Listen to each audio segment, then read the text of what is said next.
అదే బాగుందిలే, అదే సంతోషంలే. ఆ ఘోరమైన స్థితిలో నుండి దేవుడు వారిని విడిపిస్తే మళ్ళీ ఏమంటున్నారండి? మళ్ళీ వెళ్ళిపోదాం, అదే బాగుంది. కేవలం శారీరక సంబంధమైన వాటి గురించి ఆత్మీయ ఆశీర్వాదాలు అనేక మంది కోల్పోతూ ఉంటామండి.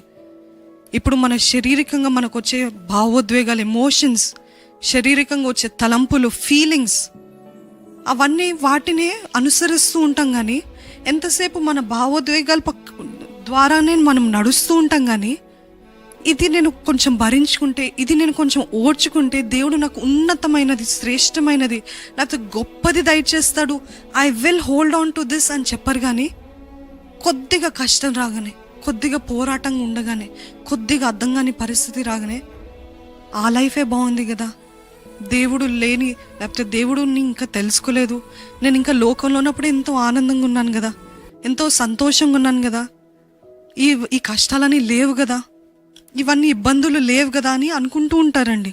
మీరు అనుకుంటున్నారు అలాగా? మళ్ళీ I wish I can go back to the past అని చెప్తున్నారా? మళ్ళీ నేను అక్కడికి వెళ్ళిపోతే బాగుండు. దేవుడు ఎప్పుడు నువ్వు ముందుకు పరిగెత్తు అని చెప్తుంటే అపవాది ఎప్పుడు ఏం చెప్తాడంటే, అది బాగుండింది కదా, గతంలో అది జరిగింది, అది బాగుండింది కదా, లేకపోతే ఆ సంబంధం బాగుండింది కదా, నీ భర్త నేను బాధపడుతున్నా, నువ్వు ప్రేమించిన ఆ వ్యక్తే బాగున్నాడు కదా, నీ భర్తను వదిలివేసి అని ఇటువంటి తలంపులు పెడుతున్నాడా మీ హృదయంలో, మీ మనసులో? దేవుడు అంటున్నాడు, don't go back to the past. మరి ముఖ్యంగా యవనస్తులకి చెప్తున్నాను ఏంటిదంటే, యవనస్తులు ఒకసారి దేవుని ప్రేమను రుచి చూచి పాతవన్నీ వదిలివేసి ముందుకు వెళ్తున్నారు, బాగానే ఉంది. కానీ మళ్ళీ పాత స్నేహాలు, పాత సంబంధాలు, పాత పాపాలు, పాత క్రియలు, పాత స్థలాలు ఉంటాయి కదా కొన్ని మీరు తిరిగినవి, దేవునికి ఇష్టం లేనివి, మళ్ళీ అక్కడికి వెళ్ళాలని ఆశపడుతున్నారా? దేవుడు అంటున్నాడు, a back slider always wants to go back to his past. ఇంకొక అతను ఏమన్నాడంటే, ఒక సేవకుడు ఏమన్నాడంటే, I would rather be poor with Jesus than being rich without him అని చెప్పగలుగుతున్నారండి.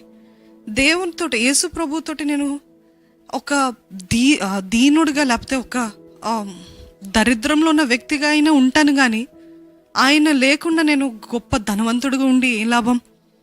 అంతే కదా.